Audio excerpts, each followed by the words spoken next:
Hello les amis et bienvenue dans ce nouvel épisode de la Fabrique des investisseurs. C'est Jérôme, je suis ravi de vous retrouver aujourd'hui donc pour un nouvel épisode où vous allez voir, je vais être accompagné. Je sais d'ores et déjà que l'épisode va vous plaire de ouf. Vous allez voir, c'est assez long, ça dure 1h20 donc n'hésitez pas à le mettre en accéléré x 1,5 si vous êtes pressé et autrement, prenez votre temps parce que c'est de l'or en barre, c'est plein de pépites, plein d'anecdotes, plein de tips également. Aujourd'hui, je vais vous parler d'un partenaire donc de mon écosystème, la Fabrique des investisseurs. Mais avant ça, on va, une fois n'est pas coutume, parler un petit peu des actualités de GG. Alors, bon, vous l'avez remarqué, la semaine dernière, même dire peut-être les 2 dernières semaines, il n'y a pas eu d'épisode tout simplement parce que je suis sous l'eau les amis, je cours partout et j'ai pas pris le temps de publier l'épisode alors qu'il était déjà tourné. La faute à voilà, une actualité dense. Donc qu'est-ce qui se passe en ce moment? Donc la semaine dernière, j'étais en conférence à Brest. Donc j'ai pris le train, je me sentais en vacances, il faisait beau, tout ça. Donc 2h30 de train, hop, direction le Finistère pour donner une conférence. Et c'était trop cool. Franchement, j'ai ultra kiffé. Il faisait beau, il y avait des bonnes vibes. Les gens qui étaient là étaient super sympas, hyper intéressés.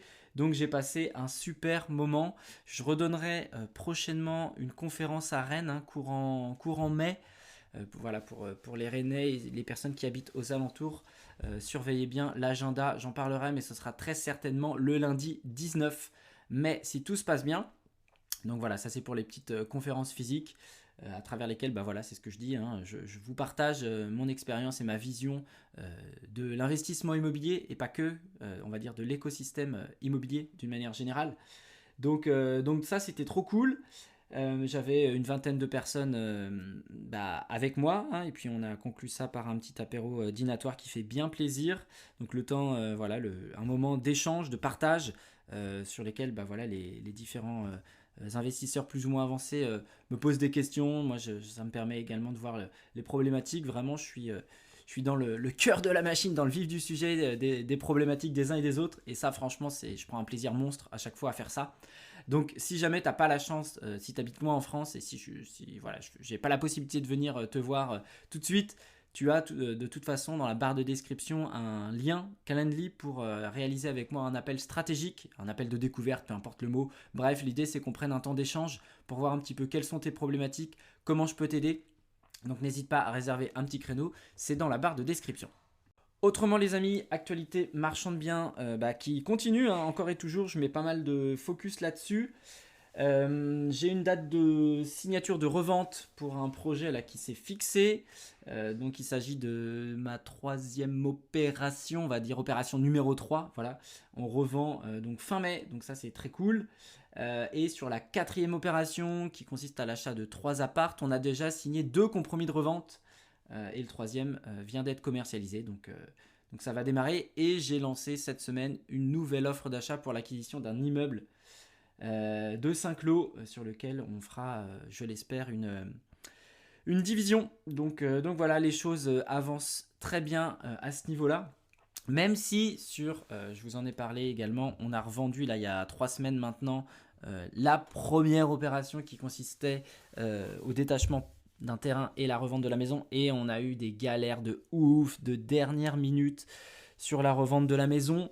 Ça a été vraiment assez rocambolesque, notamment on a en fait, pour la petite histoire, et franchement ça a été hyper relou, et surtout pour les acquéreurs, ce que je veux bien entendre, on a refait un projet à neuf, hein, sur la maison, et on a réalisé forcément le contrôle de l'entretien de la chaudière, donc qui est obligatoire. Donc voilà, le contrôle a été effectué, pas de souci, il est conforme, on a relancé la chaudière. Et quelques jours en fait avant la signature, donc la chaudière elle a fonctionné pendant je sais pas 2-3 semaines à peu près, et quelques jours on a recoupé la chaudière. Et en fait le matin de la vente de la signature, le matin de la vente de la maison, la chaudière qui repart pas. Putain. Et donc là en fait les acquéreurs ont fait une visite d'avant signature, hein, c'est ce que je conseille vraiment à tout le monde de faire. On refait un tour dans le logement, voir si c'est conforme aux choses qui ont été vues lors des précédentes visites et au moment de la signature du compromis. Et là, catastrophe, le matin, la chaudière ne repart pas. On fait venir différents techniciens en urgence qui nous disent en fait qu'elle est morte.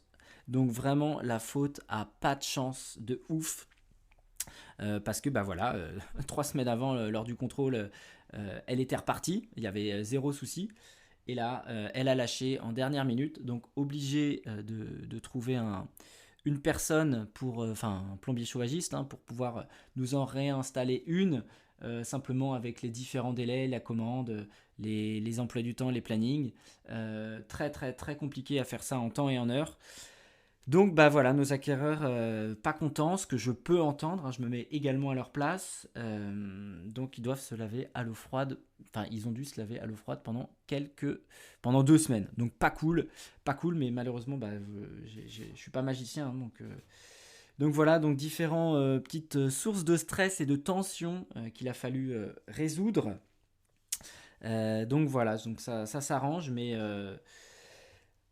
comme quoi, les amis, le marchand, c'est bien, hein, je vous donne plein de choses positives, mais il y a également, bah, on a des responsabilités et des fois, bah, quand ça se goupille pas comme on veut et quand on a surtout des imprévus et des galères de dernière minute comme ça, bah, faut faire face et puis il faut assumer et on fait comme on peut, malheureusement. J'aurais aimé que tout soit fonctionnel pour que ces gens-là aménagent et que tout soit parfait, et puis bah là, galère imprévue. Donc voilà, mais bon, ça se règle et on fait face à tout ça. Alors, sur ce, on va maintenant basculer sur l'épisode du jour. Vous allez voir, hyper dense, hyper riche en anecdotes. Je suis trop content d'avoir tourné cet épisode parce que je sais que ça va vraiment vous aider dans votre vie d'investisseur. Et en plus, les amis, en écoutant ce podcast, vous bénéficiez de 2 mois offerts, donc pour le logiciel qu'on va vous présenter dans quelques instants. Donc vous avez toutes les informations dans la barre de description, donc à la suite de ce podcast. Écoutez bien jusqu'au bout. Et vraiment, vous allez ultra kiffer l'application dont on va vous parler dans quelques instants. Mais avant d'écouter tout ça, comme d'habitude, jingle!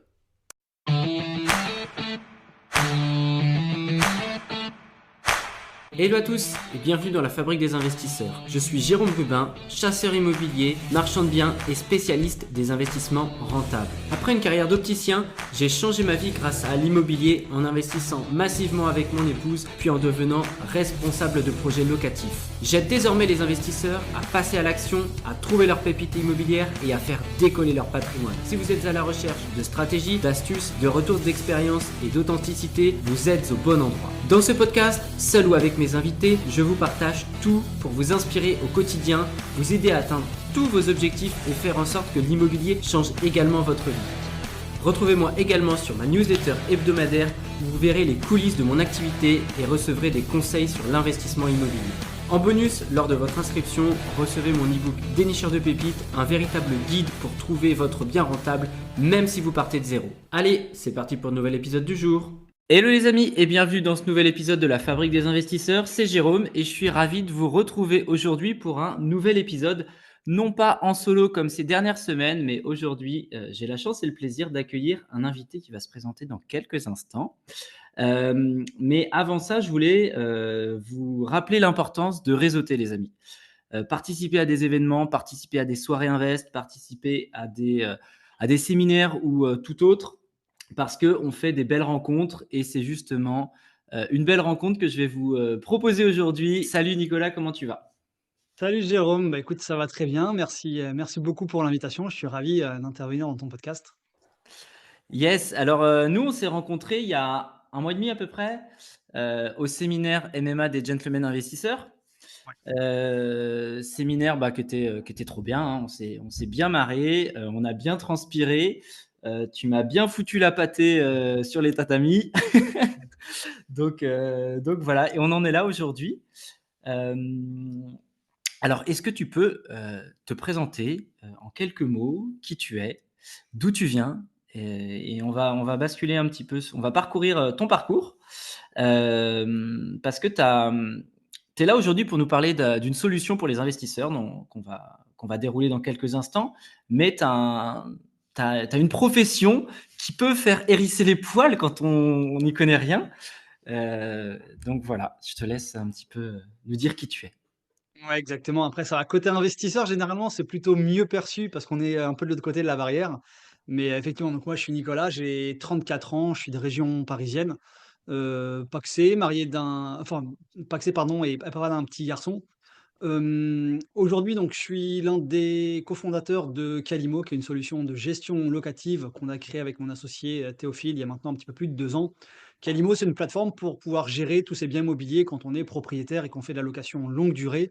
L'atout de cette plateforme, c'est qu'elle permet de gérer ultra simplement sa gestion locative, de le faire de manière automatisée et surtout d'avoir un encadrement et un accompagnement. Parce qu'on est là, on a du support, on a des équipes qui sont là pour accompagner nos utilisateurs au quotidien, que ce soit sur l'aspect, technique lié à l'utilisation de la plateforme, mais également sur les aspects juridiques, comptables, fiscales, et cetera. On fournit cet accompagnement, donc c'est aujourd'hui notre petit bébé et notre activité qu'on a lancée maintenant il y a un peu plus de 2 ans et qu'on développe au quotidien.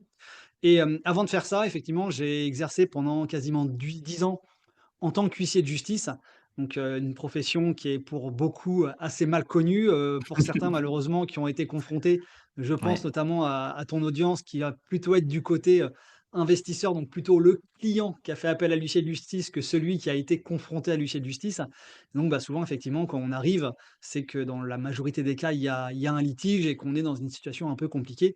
Donc c'est, un intervenant, de qui on se passerait bien, mais qui est là aussi, pour fournir de l'accompagnement, pour expliquer, pour rassurer, pour accompagner, pour résoudre des problèmes.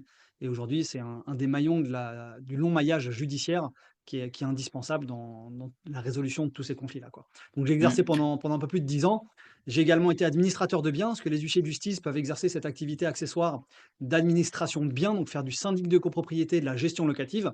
Donc j'ai eu une agence pendant 3 ans et aujourd'hui, voilà, j'ai quitté tout ça. Je n'exerce plus pour pouvoir me consacrer entièrement à Calimo et à une activité également d'accompagnement que je fais auprès d'organismes de formation en investissement immobilier, où du coup j'accompagne ces organismes pour accompagner tous leurs élèves, tous leurs apprenants sur toutes les questions et les problématiques, notamment liées au juridique.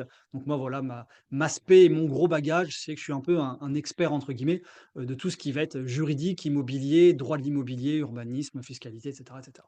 Bah, enlève les guillemets, hein, tu es un putain d'expert dans ton domaine, on va pas se mentir, on va dire les mots tels qu'ils sont. Non, mais des profils comme toi, mine de rien, on en a besoin, nous, en tant qu'investisseurs, parce que, aujourd'hui, tu as quand même une sacrée panoplie j'allais dire de super huissiers, on va dire, ou super investisseurs huissiers. Et alors, moi, j'ai fait appel à des huissiers dans ma carrière d'investisseur. On en reparlera peut-être un peu après. Est-ce que tu peux nous donner un petit peu des exemples concrets sur des interventions on est investisseur aujourd'hui, on a un litige avec un locataire. Comment un huissier peut nous venir en aide? Ouais. Qu'on a un investisseur et qu'on a un litige avec un locataire, souvent le litige, type, ça va être la Et problématique de l'impayé de loyer. ouais. Grosso modo, chaque année, c'est à peu près 160 000 litiges qui sont portés devant un tribunal. Dans ces 160 000 litiges qui vont opposer un propriétaire à un locataire. Donc ça fait quand même une grosse volumétrie et sur ces Mmh. 160 000 litiges, c'est, grosso modo 90-92 des problèmes d'impayés. Donc finalement, majoritairement, le gros conflit que va rencontrer un propriétaire, un investisseur immobilier, ça peut être des problématiques d'impayés. Donc là, souvent, moi, ce que je préconise, c'est d'agir rapidement. Dès qu'on est confronté à un impayé, alors faut pas non plus, lancer, l'alerte dès le début et la cavalerie. C'est-à-dire que si ton locataire, il doit te payer le 5 du mois et que le 7 tu pas le virement, ça sert à rien d'aller voir l'huissier le 7 en lui disant: «Bah, faites une procédure, il faut l'expulser», voilà. Faut, heu, faut pas non plus attendre 6 mois, mais faut pas y aller, 2 jours après.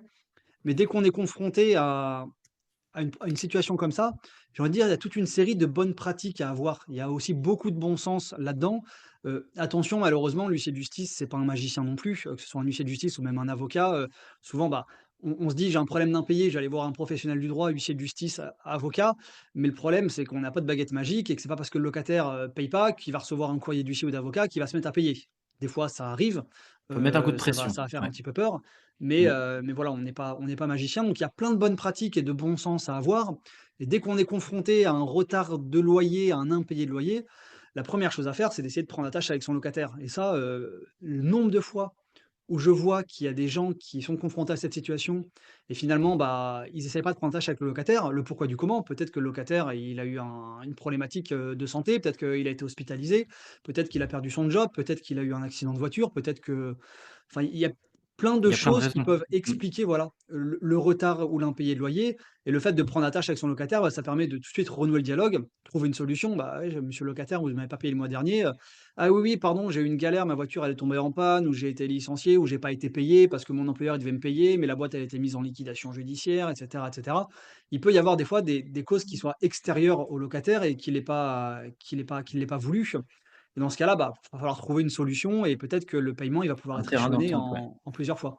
Mmh. Donc, finalement, c'est beaucoup de bon sens. Prendre attache avec son locataire, essayer de retrouver une solution et j'aime bien cet adage qui dit qu'il faut toujours mieux un bon accord qu'un mauvais procès et finalement, bah, faut mieux, étaler la dette et trouver un accord en disant, bah, au locataire: «OK, bah, finalement, tu peux plus payer, tu as perdu ton emploi, ça va être compliqué, bah, tu pars, tu as normalement 3 mois de préavis, bah, j'accepte que tu partes dans 15 jours ou dans un mois, puis je te fais une remise du préavis» et cetera. Finalement, trouver un bon accord plutôt que de s'entêter, de partir faire une procédure, parce qu'une procédure d'expulsion, c'est extrêmement long. En fonction des régions, ça oscille entre, 18-24, 36 mois dans les régions les plus longues et ça va tout de suite coûter 3 4 5 6 000 €, facilement. Donc c'est des En choses dont on frais? se dispenserait bien. Ouais, Ouais. ça monte très vite. Donc Sans compter voilà, les beaucoup loyers d'impayés. Donc en plus fait, les impayés. l'addition peut être, tu vois, moi j'ai mes beaux-parents qui ont été confrontés, sur le le même bien. En 5 ans, les 5 dernières années, ils ont eu deux locataires qui ont été expulsés, enfin, 2 locataires coup sur coup, hein, donc 2 profils différents. Ça s'est terminé avec les forces de l'ordre et cetera. Enfin bref, c'était du délire, et les procédures, ouais, c'était en fait, ouais, ça a duré 1 an et demi, 2 ans à chaque fois, quoi. Ouais, Donc c'est fou en fait à quel point, c'est hallucinant. Ouais, c'est trop, enfin, c'est trop long. Je sais même pas ce qui explique. Alors tu vas me dire des fois il y a l'histoire des trêves hivernales, les machins, les trucs, mais pourquoi c'est si long au final? Pourquoi c'est si long? Il y a 2 raisons principales. 1, le droit français est plutôt protecteur des locataires en place. Ça, il y a pas de secret et je pense que beaucoup l'ont compris. Ce qui fait que dans la procédure, aujourd'hui, une procédure, elle est écrite, il y a une réglementation qui s'applique, avec des délais qui sont imposés par la loi et comme ça, il y a toute Mmh. une série de délais qui viennent se rallonger, et qui viennent un petit peu donner le tempo de la procédure. Dès que le dossier va être confié à un huissier, l'huissier il va avoir une procédure à suivre avec, le premier acte, le deuxième acte, l'acte de convocation en justice, et cetera, et cetera, et cetera. Et chaque acte qui va être délivré doit obéir à un tempo avec des délais. Ce qui veut dire que l'huissier de justice, vous allez le voir parce que vous avez un problème d'impayé, ben, il va aller délivrer ce qu'on appelle un commandement de payer visant la clause résolutoire, qui va être un document par lequel ça va mettre fin au contrat de location.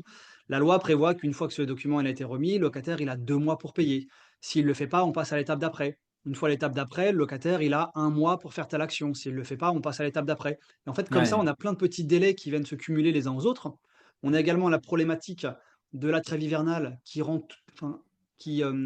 toute expulsion impossible entre le, 1er novembre jusqu'au 31 mars de tardif. l'année suivante. Ouais, ouais. Donc là, par contre, la trêve hivernale, dans l'esprit de beaucoup de gens, c'est que si leur locataire ne paye pas pendant cette période, ils peuvent rien faire. Ce qui est totalement faux. La trêve On peut hivernale, elle lancer la empêche procédure. simplement l'acte d'expulsion en lui-même. C'est-à-dire que si Ouais, votre locataire ne paye pas, il y a rien qui vous empêche d'engager la procédure, de le convoquer au tribunal, de faire les délais, de faire tous les actes de procédure, parce que de toute façon, c'est tellement long qu'il ne faut pas attendre. Et finalement, c'est que l'acte d'expulsion en lui-même, qui est empêché par cette trêve hivernale. Et après, donc, il y a ces délais légaux qui sont prévus, qui viennent, temporaliser le calendrier et la principale, raison qui justifie tous ces délais, c'est l'engorgement de la justice. Aujourd'hui, je vois encore aujourd'hui des dossiers passés, sur lesquels j'ai un regard extérieur, mais il est pas rare qu'aujourd'hui tu dois aller au tribunal. L'avocat ou la personne qui te ton «conseil juridique» entre guillemets, va contacter le tribunal pour avoir une date d'audience. Aujourd'hui, il y a des tribunaux qui te donnent des dates en 2026. Donc c'est-à-dire que tu es même pas encore passé devant le tribunal, que tu sais que tu as tapé déjà 1 an et demi de ouais, délai avant d'arriver au ouais, tribunal. Et une fois que tu es au ouais, tribunal, tu es à peine à la moitié de la procédure. Donc déjà, tu t'es tapé un an et demi et tu es à peine à la moitié de la procédure. Et une fois que tu as ton jugement, après, il faut que tu fasses appel à un deuxième agent de l'État qui valide ta procédure, entre guillemets, qui va être le préfet. C'est le préfet qui va autoriser l'huissier à se faire accompagner de la police ou de la gendarmerie pour aller procéder à l'expulsion. Et là, de manière aussi incompréhensible que ce soit, il y a beaucoup de préfectures, qui font de la politique et qui empêchent la mise en œuvre des procédures d'expulsion et qui font voilà, qui refusent de délivrer ce qu'on appelle les concours de la force publique, donc qui refusent de délivrer les accords, pour pouvoir aller expulser parce que, des fois pour des raisons politiques, parce que tu es en année d'élection, du coup, faut pas faire de vagues, Ouais, parce que tu as ouais, c'est l'année des ça. jeux olympiques, parce que enfin, tu as toujours une bonne raison et ce qui fait que tu as voilà. Même quand tu as Le raison, tu as tort, en fait. C'est ça qui est exactement, ouf. C'est ouais. ça qui est ouf. Et tu vois, pour, illustrer ça, moi, j'en ai déjà beaucoup parlé sur les ondes. J'ai eu, bah, ça va faire 1 an qu'il est parti quasiment, en mai. J'ai eu 9 mois d'impayés, tu vois, suite à un locataire qui a été mis en place par une conciergerie. La seule fois où j'ai dérogé à mon système de filtre pour la sélection des locataires, où j'avais la tête dans le guidon, j'ai dit: «Bon, là, j'ai pas le temps de m'en occuper, je délègue, je fais confiance». Et ben, c'est la seule fois où ça a merdé. Et du coup, un connard pendant 9 mois, tu vois, ça a été très compliqué. Et au bout de il m'a mené en bateau pendant 2, 3 mois. Et puis quand je me suis rendu compte qu'il se foutait de ma gueule, j'ai démarché, un huissier du coup, pour m'accompagner, bah, comme tu dis, les différentes étapes, le courrier, le machin, le truc. Et là, tu vois, il est parti depuis le mai dernier. Le juge, il est passé devant, le tribunal, hein, je pense que c'est ça. Enfin, son dossier a été jugé en décembre, je crois, mais le jugement n'est rendu, c'est ce que j'ai compris en tout cas de la part de l'huissier, qu'en mai, là, bientôt là. Donc en fait, entre le passage au tribunal et le résultat, je pense qu'on le connaît, mais le juge qui prend sa décision, s'il doit me payer ou pas sur tous ses loyers, bah ça, enfin, en fait, c'est ouais, c'est très, très, très. Heureusement que j'ai pas besoin de cet argent pour vivre. Et je me dis que le jour où il va retomber cet argent, si il retombe, je me ferai plaisir. Mais tu vois, typiquement un locataire qui est en insolvabilité, bah, en fait, je l'ai dans le cul, quoi. Mmh. Non, c'est très compliqué à gérer et ouais, comme tu le disais, très justement, le verdict, le délibéré, enfin, le résultat du jugement n'est pas rendu sur place. C'est-à-dire que tu as l'audience, Mmh. tu auras pas le résultat tout de suite de si ta procédure elle est acceptée, elle est refusée. Donc ce qu'on appelle l'affaire, elle est ce qu'on dit mise en délibéré et tu as le résultat de l'audience quelques semaines, quelques mois plus tard. Une fois que tu as le jugement après, en plus, tu dois aller en remettre, enfin, là, c'est l'huissier qui va s'en occuper, aller remettre une copie, au locataire. Et là, le locataire, comme toute décision en France, comme toute décision de justice, elle est contestable. Il a la possibilité de contester cette décision et de former un appel. Donc, c'est-à-dire qu'après, l'affaire est rejugée par la cour d'appel, par une juridiction d'un degré supérieur. Donc, il y a toutes ces étapes-là qui viennent mettre des bâtons dans les roues. Mais moi, je comprends vraiment qu'il y en a qui pètent une pile parce que tu as un peu ce sentiment d'injustice et que ce soit Complètement. toi, finalement, qui soit un peu perçu comme une espèce de criminel et que le locataire, il soit surprotégé et overprotégé. Et ouais, je comprends totalement les gens qui ont ce sentiment d'injustice et qu'on amène des fois à péter une pile et aller, faire des choses comme, couper l'eau, retirer les fenêtres, expulser soi-même le locataire.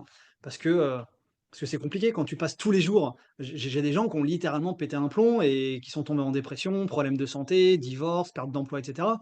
Parce que tous les jours, ils passaient devant le bien qu'ils avaient acheté pour un investissement locatif, pour avoir une petite rentrée d'argent pour la retraite. Parce qu'il y a beaucoup, beaucoup de gens qui sont pas forcément dans une optique d'investissement mobilier ou finalement, bah, d'avoir un gros patrimoine, de se diversifier et cetera. Mais il y a beaucoup de gens qui investissent pour avoir un complément de revenus, pour avoir un Mmh. bien à léguer aux enfants et cetera et cetera. Et ces gens-là, bah, quand ils ont en plus un crédit à payer tous les mois, qui sont pas forcément dans les mêmes process de rentabilité avec du cash flow positif Ouais, et ouais, cetera, qui a un ouais. un petit revenu à rajouter tous les mois, c'est compliqué. Il y en a, ils passent tous les jours devant leur bien, en voyant le locataire, le bien qui est pas entretenu, le locataire qui paye pas et cetera et cetera. Bah, ça leur Bah, prend ça toute ça leur les charge touche. mentale Ouais, et ouais, c'est normal. ils pètent Ouais, un câble donc faut malheureusement pas se faire justice soi-même parce que les risques sont très, très importants. Mais je comprends totalement les gens qui en arrivent à des extrémités comme ça parce que le locataire est surprotégé alors que faut quand même protéger les gens parce que ça, j'en ai eu des dossiers où, j'ai expulsé des gens, c'était des mères célibataires avec des enfants en bas âge. Là, tu fais pas le fier parce que c'est des gens, ils ont connu un divorce, ils ont connu une perte d'emploi. C'est pas du tout des gens qui sont de mauvaise foi et qui cherchent à niquer le propriétaire. C'est des gens, bah, qui ont connu un problème de santé, un problème de vie et qui se retrouvent dans l'engrenage de la galère et après, bah, ça fait un peu malheureusement partie aussi du cycle de la vie, hein, enfin, si tu prends la chose au plus naturel qui soit possible, quand tu as le jaguar qui course la gazelle, malheureusement, il y en a un des 2 qui doit mourir pour que l'autre y survive.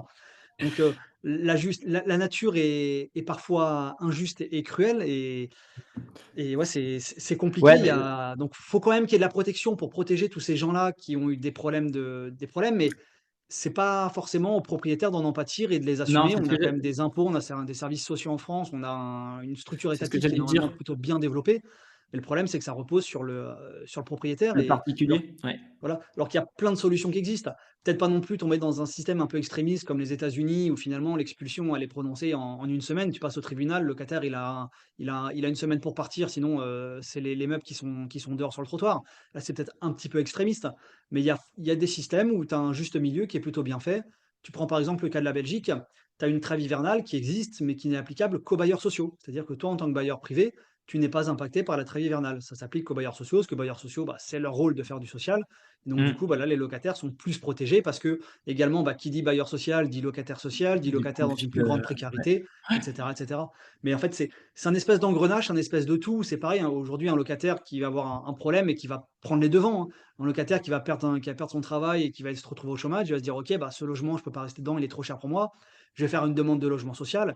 Sauf que des fois, pour avoir un logement social, ça prend 1 an, 2 ans, 3 ans. Donc, bah, la personne a fait quoi? Elle se dit: «Bah, je vais pas partir et aller à la rue», puis enfin, donc c'est très compliqué. C'est un système un petit peu global où il faudrait prendre un petit peu toutes les problématiques, les épingler les unes après les autres, mais c'est loin d'être simple à gérer, ouais. Ouais, bah, oui, oui et puis, là, tu vois, en parlant, tu vois, je réfléchis en même temps, en fait, je me dis, heu, aujourd'hui, quelle est la solution? Parce que comme tu dis, on paye beaucoup d'impôts en France, beaucoup trop.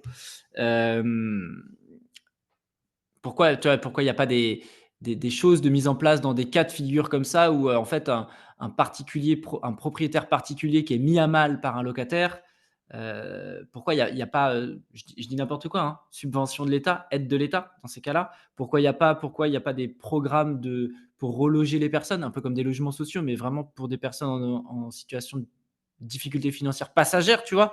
Ça peut être aussi un engagement du locataire à se dire, bon, bah, voilà, moi pendant X mois, je suis dans le caca, le temps que je me refasse la cerise, tu vois? Bah, il est logé pendant, 6 mois à tel loyer, juste le temps, tu vois?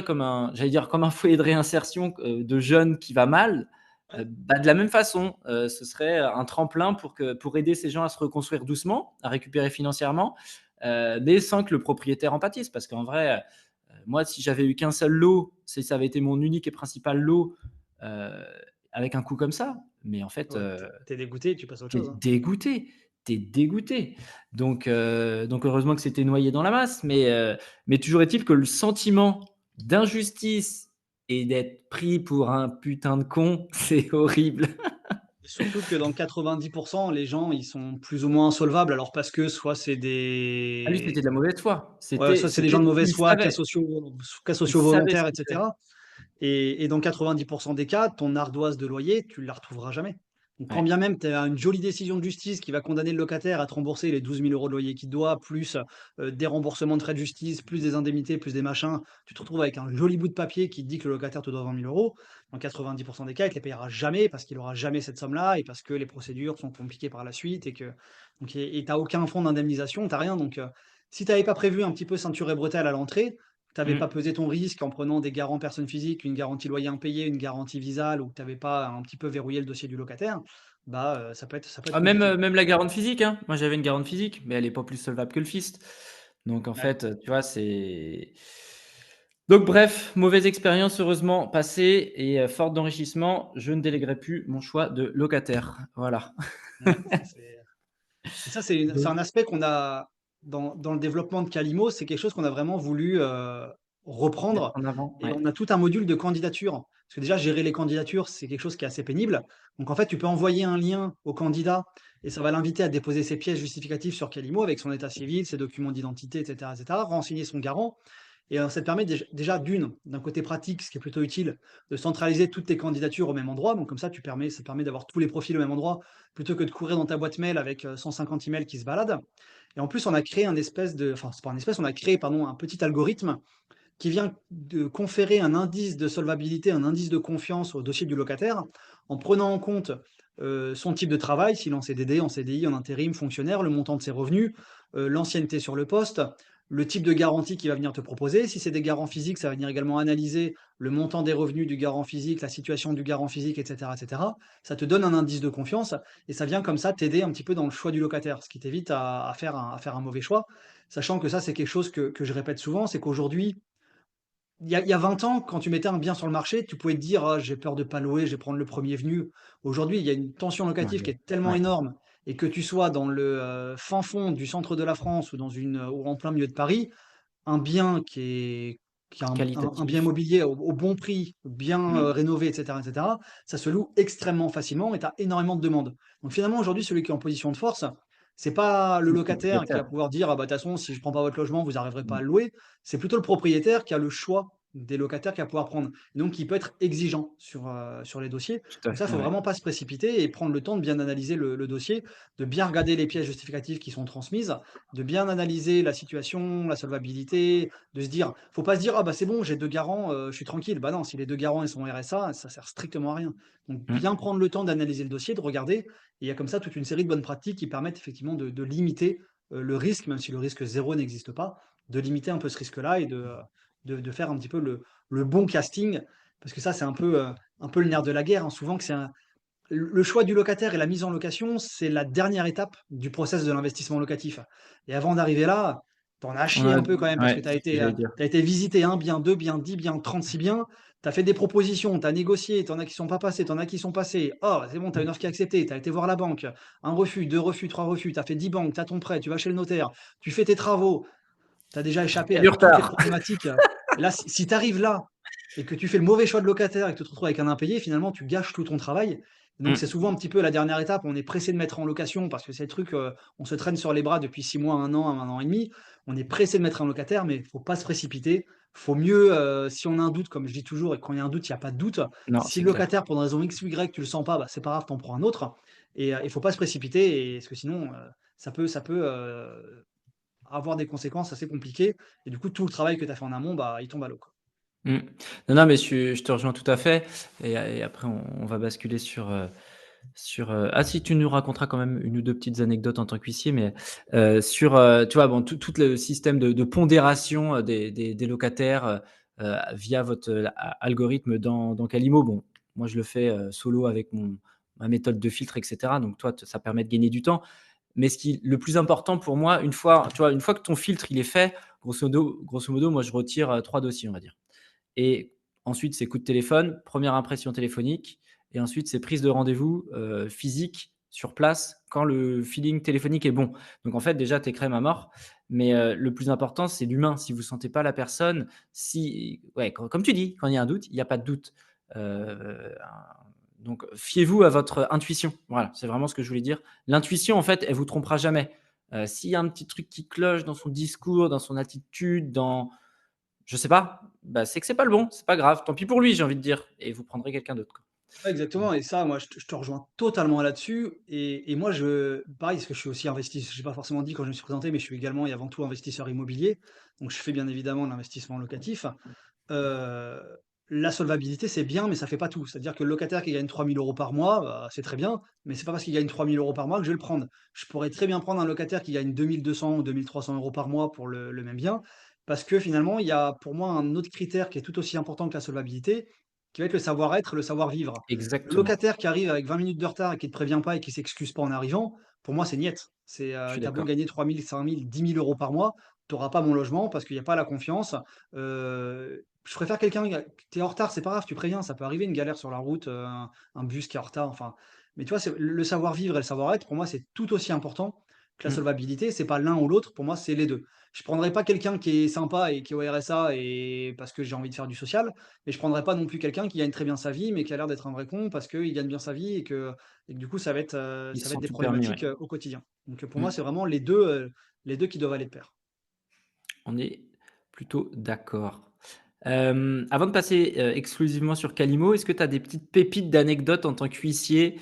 Des trucs en mode, what the fuck, qu'est-ce que je fais ici? Dans quoi je me retrouve? Des trucs qui te reviennent, 1 ou 2 histoire qu'on rigole un peu?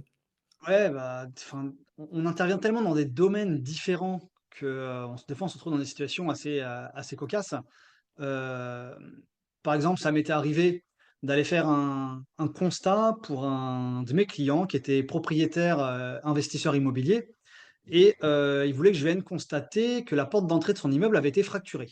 Donc le constat OK. d'huissier, très simplement, c'est quoi? C'est un rapport, un document qui est établi par un huissier de justice et qu'aujourd'hui, en droit français, la seule preuve qui est incontestable devant un tribunal. d'autant plus aujourd'hui, à l'heure actuelle, de l'intelligence artificielle et de la manipulation des images. Quand un juge a un constat d'huissier qui lui est remis, il sait que les photos et que le Sont rapport qu'on lui véridiés. remet est véridique, qu'il est établi par un professionnel du droit, qui exerce le contrôle du procureur, qui est nommé par le ministre de la Justice, et cetera, et cetera. Donc le constat d'huissier, aujourd'hui, c'est la preuve la plus importante en droit français. Et donc ce client m'appelle pour venir constater que sa porte d'entrée de son immeuble a été fracturée. Donc on fait le constat, on commence à discuter. Et il me dit: «Ah bah tiens, d'ailleurs, j'ai mon locataire du premier qui est parti et qui m'a pas remis les clés. Est-ce que vous pouvez constater que l'appartement il est vide?» Je lui dis: «Bah, il vous a OK. pas remis les clés?» Il me dit: «Non, non, il m'a pas remis les clés». Je lui dis: «Est-ce que vous envoyez un congé, son préavis qui met fin à son contrat de location?» Il me dit: «Non». Je lui dis: «Bah là, je peux pas rentrer dans le logement». «Ah bon, pourquoi?» «Bah, ça serait une violation de domicile parce que du coup, le locataire, même s'il est parti, il est aujourd'hui encore titulaire du bail parce que le bail n'a été résilié par personne, ni par vous, ni par lui, ni par un juge.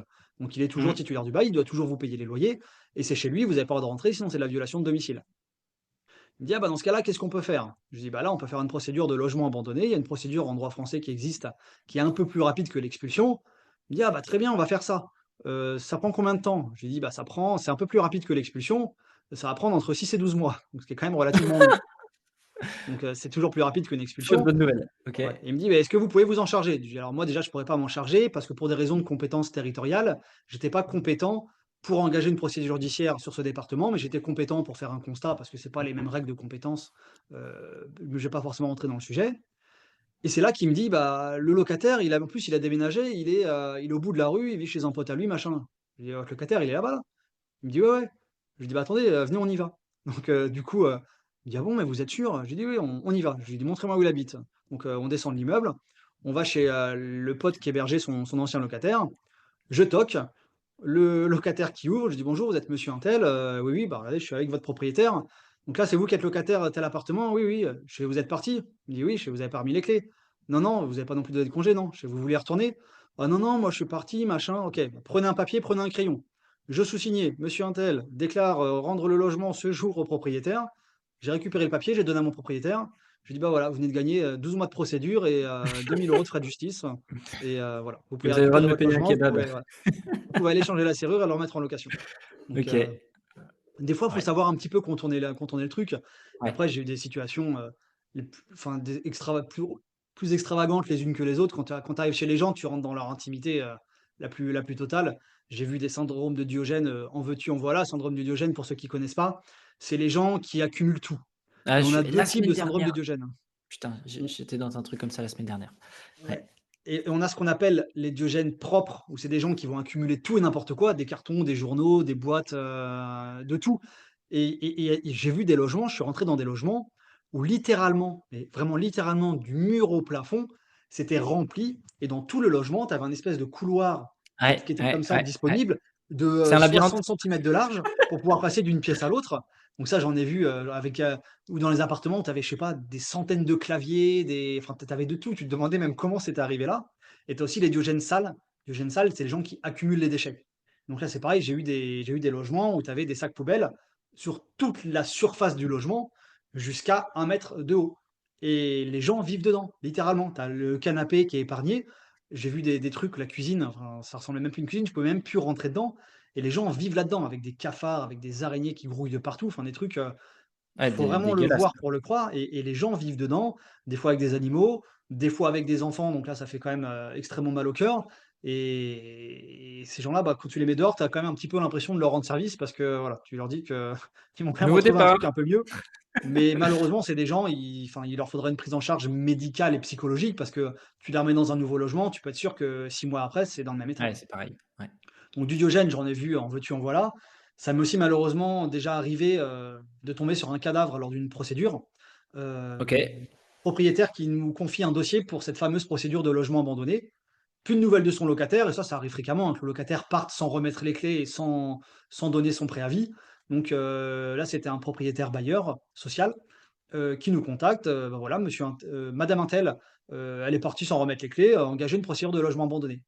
Procédure de logement abandonné, comment ça se passe? Moi, en tant qu'huissier, je dois envoyer une mise en demeure au locataire, de lui justifier je lui demande de justifier qu'il occupe bien le logement et si au bout d'un mois, j'ai pas de réponse, la loi m'autorise à rentrer dans le logement avec un serrurier et 2 témoins pour constater que le logement, il est abandonné. Je constate que le logement, il est vide, il y a plus de meubles ou s'il y a des meubles, je constate que les aliments qui sont dans le frigo, ils sont totalement périmés, qu'il y a plus d'électricité, il y a plus d'eau dans le fond de la cuvette et donc ce qui laisse présumer que la personne, elle est pas venue depuis longtemps. Enfin bref, je constate que le OK. logement est abandonné, ce qui nous permet après de demander au juge de constater l'abandon du logement et de prononcer la résiliation du bail et de permettre au propriétaire de récupérer son logement.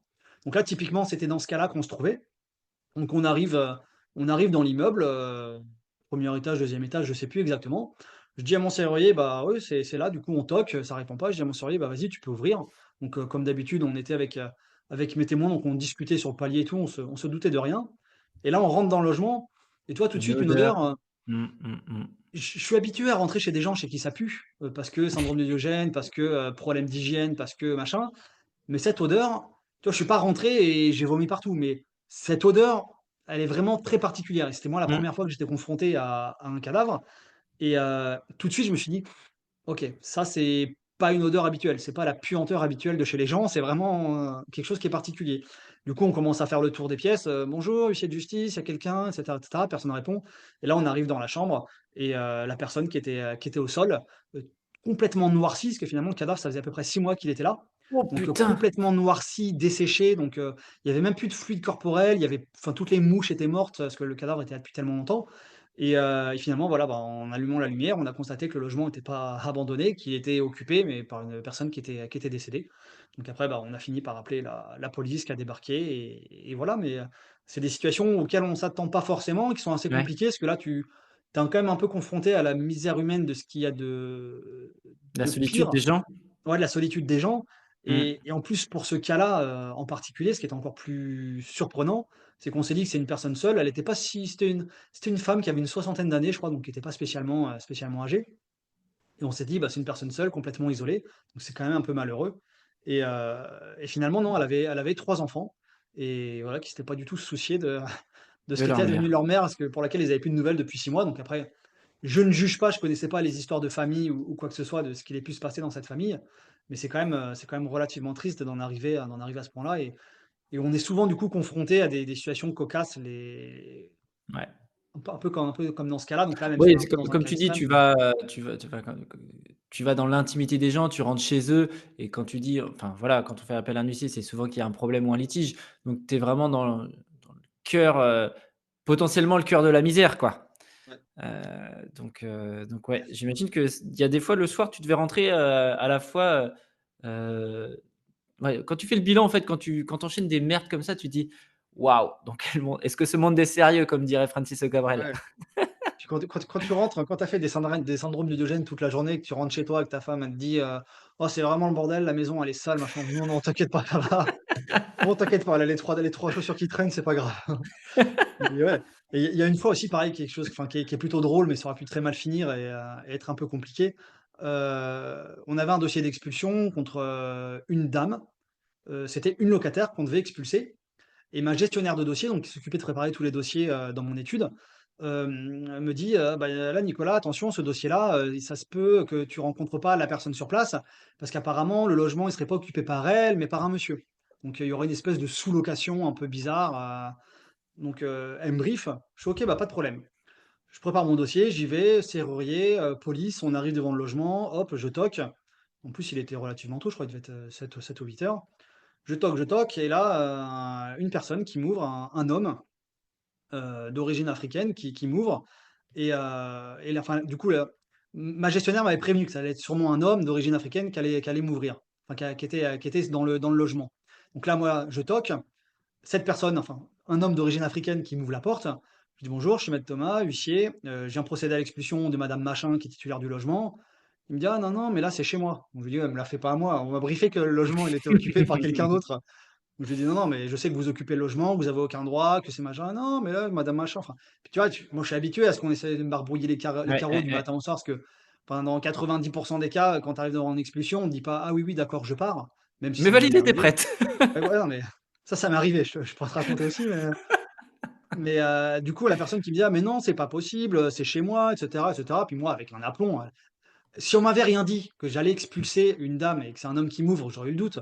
Mais là, on m'a dit: «Le logement, il est occupé par un homme». Je lui dis: «Non, non, vous prenez vos affaires, vous sortez, là, je suis avec le serrurier, vous avez 5 minutes, vous faites vos affaires, machin». Puis le gars, il commence à paniquer et cetera.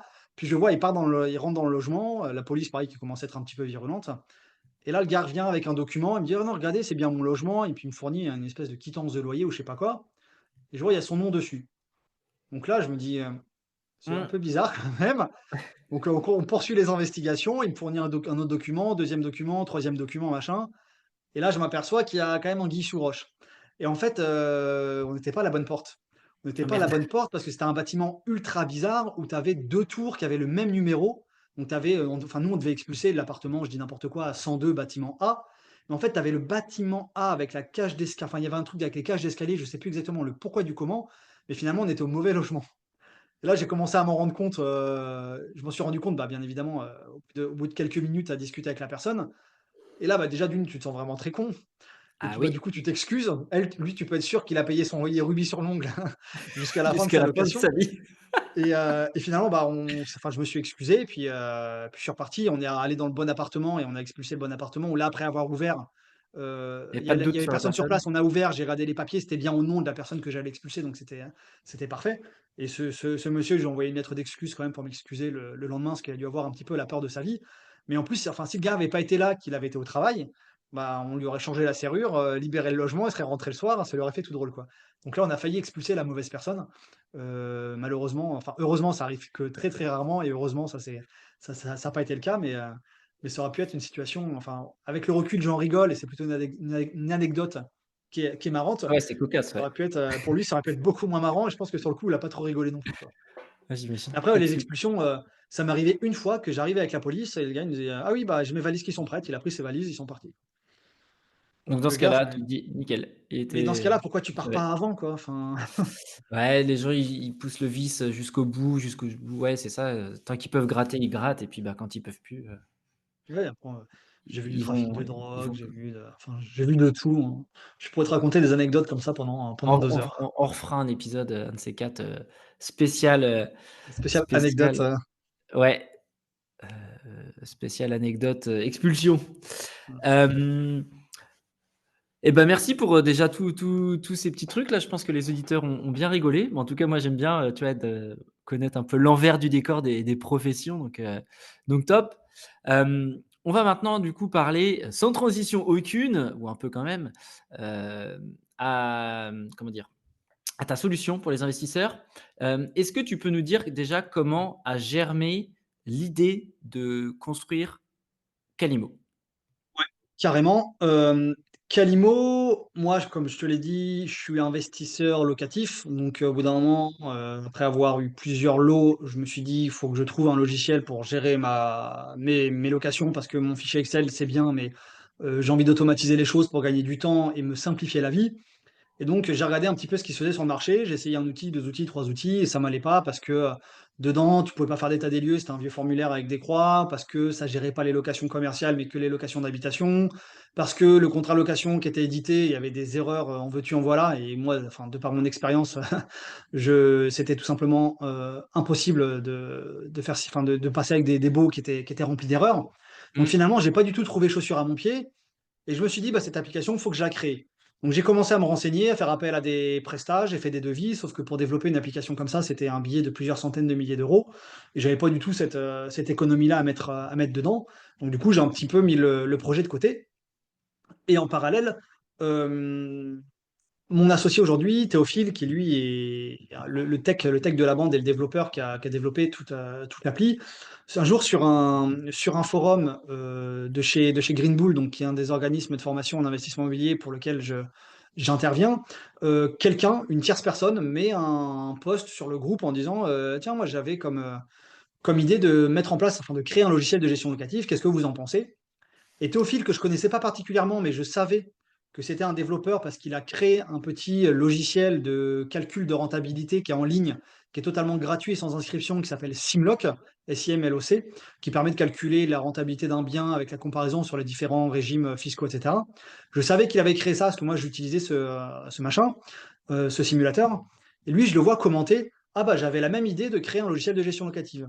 Moi, j'ai les 2 neurones connectés. Moi, je voulais créer un T'en as logiciel de plus gestion que 2 locative. des neurones, hein. Tu as plus Voilà. que 2. Tu as les neurones. Voilà, mais en tout cas, ces deux-là sont connectés. Et je me suis dit, bah, moi, ce qui me manque, c'est un profil tech. Lui, c'est un Ouais. tech et il a la même idée. Donc, j'ai chopé son numéro, je l'ai appelé, je me suis présenté, j'ai dit, voilà, j'ai vu que tu avais pour projet, comme idée de faire ça. Moi, j'ai la même idée, je vois les choses comme ça, etc., etc. Et toi, bah, exactement pareil. Et du coup, bah, ça matchait tout de suite. On s'est dit, bah, ok, go, on lance le truc, on s'est tapé dans la main, on a dit, bah, on lance l'aventure Calimo, quoi. Et c'est un peu comme ça que c'est né. Et vous avez, ça peut être intéressant pour les gens qui nous écoutent, sur la partie association. Tu vois, quand on s'associe avec quelqu'un, moi j'ai plusieurs associés, c'est quand même plus ou moins un mariage, on va pas se mentir. Ouais. Est-ce que vous avez démarré par faire des prototypes? Vous avez pitché entre vous, vous avez bossé avant même de créer la structure? Ou alors dès le démarrage, vous êtes dit, on crée la boîte et on monte le projet derrière? Comment ça s'est passé? La boîte, on l'a créée, on l'a immatriculée légalement parlant, 1 an et demi plus tard. Ok. On a commencé à bosser ensemble en novembre 2022 et Calimo, on l'a immatriculé au greffe en janvier 2024. Ok, donc il y a eu 1 an et demi Ouais, de découverte, on va dire, de travail, découverte. ouais. Et comment vous, alors il y a un engagement moral, hein, parce que quand on bosse avec quelqu'un, on s'engage moralement, et puis quand on est honnête, il n'y a pas de souci. Mais qu'est-ce qui t'assurait que lui allait pas complètement piquer l'idée? En plus, c'était le dev. Tu vois, enfin, est-ce que vous avez fait un petit contrat entre vous au démarrage pour vous protéger l'un l'autre ou pas spécialement? Rien du tout. Que la Rien du confiance. tout. Il aurait pu totalement partir avec le code. Après, je pense que notre force, c'est qu'on est des profils ultra complémentaires. Je suis Lui, d'accord, c'est ouais. un très bon tech. Il est également investisseur immobilier, donc ça sent dans le développement, et ça on nous le dit souvent, qu'on voit que Calimo, c'est une application qui a été faite par des investisseurs pour Mmh. des investisseurs. On voit qu'il y a cette façon de penser pratico-pratique. Donc on est ultra complémentaires, parce que moi j'ai besoin de lui pour le développement technique, sans lui je suis incapable de le faire. Et lui a besoin de moi pour ce développement-là, de par mon expérience. Tout le contenu, c'est moi qui l'ai apporté. La charte graphique, c'est également moi qui l'ai créé et qui l'ai déployé. Hem, Tout le contenu juridique, de par mon expérience également de gestion locative, comment ça fonctionne, les Bien délais, les sûr. process, les automatisations. Donc finalement, j'ai envie de dire que moi, sans lui, j'aurais été dans l'incapacité de pouvoir monter le projet, au bout, et que lui, sans moi, ça aurait été pareil. Après, Ça il aurait aurait été un peut-être truc trouvé bancal, quelqu'un quoi. d'autre et moi, j'aurais Ouais. pu trouver quelqu'un d'autre potentiellement. Mais que l'un ou l'autre seul, le projet, il aurait jamais été jusqu'au bout. Donc finalement, il y a absolument rien qui me garantissait qu'il me la mette pas à l'envers. Moi, Mais il j'aurais été avait de toute pas façon tout dans intérêt non plus. l'incapacité de Ouais. lui mettre à l'envers parce que j'avais pas accès au code informatique ou à quoi que ce soit. Mais voilà, il y avait cette complémentarité et après, bah, c'est aussi du travail en confiance. Oui, tout à fait, Et, hein, bien sûr. C'est la base de tout, la confiance, de toute façon. et du coup, on OK. avait, on avait rien acté. Et finalement, on l'a immatriculé le jour où on a lancé notre version bêta en ligne. Parce que là, on s'est dit, on va quand même mettre un truc en ligne, il peut y avoir Faut la tester le responsabilité, marché. machin et tout. Mmh. Si les gens nous cherchent, il faut quand même qu'on ait une structure juridique qui existe. Et c'est là où on a immatriculé Calimo, mais pendant toute l'année et demie où ça a été les préparatifs, le déploiement, etc., pour sortir ce fameux MVP, la première version en ligne, ça s'est fait Mmh. un petit peu dans l'ombre et sans structure légale et juridique. OK. Alors, on va un peu explorer les différentes, fonctionnalités. Donc, moi, j'ai eu la chance d'assister à ta présentation, au séminaire MMA où tu as fait un atelier pour nous présenter, l'appli. Je t'avais déjà entendu sur un podcast. Alors attends, je t'avais entendu chez qui? Heu, Avant d'arriver au séminaire, mais genre très peu de temps avant, j'avais entendu parler de toi déjà sur, enfin, ou du moins, l'appli. Et Yann, bah, c'était peut-être les GI en fait, où Yann avait évoqué ça à Tony dans les semaines précédentes, C'est heu possible.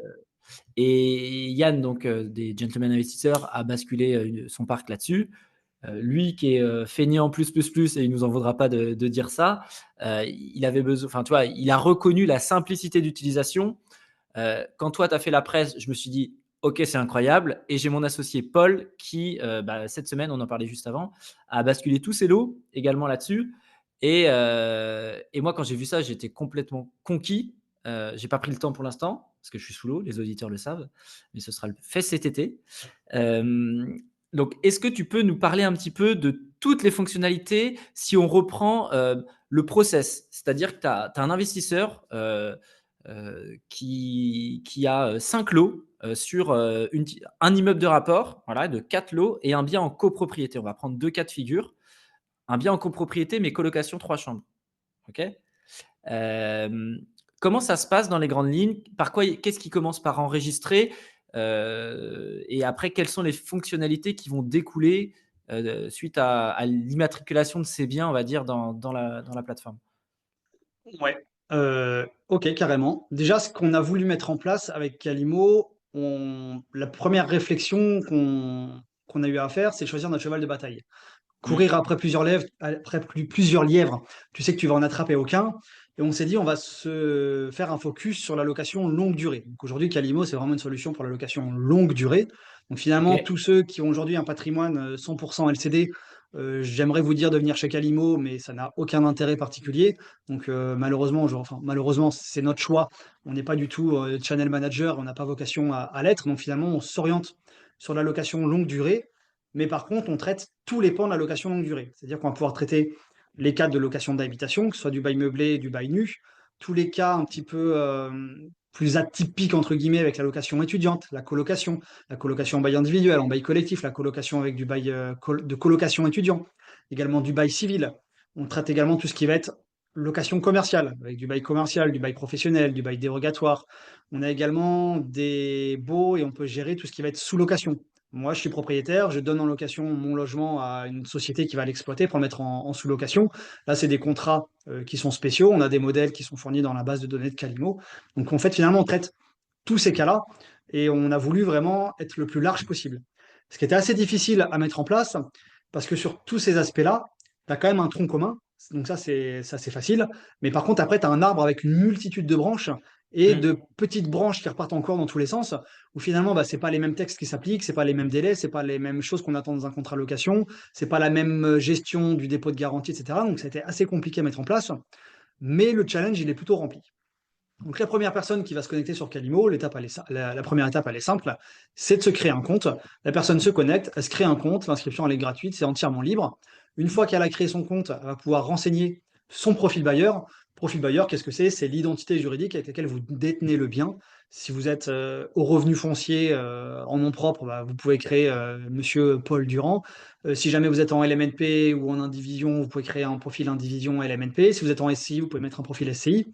Et ce qui est intéressant, c'est qu'on peut renseigner autant de profils bailleurs qu'on le souhaite. Si toi, demain, tu as 5 SCI différentes, tu peux mettre les 5 SCI sous le même compte de Calimo. Tu n'as pas besoin de créer un compte par SCI, donc ça, c'est plutôt intéressant.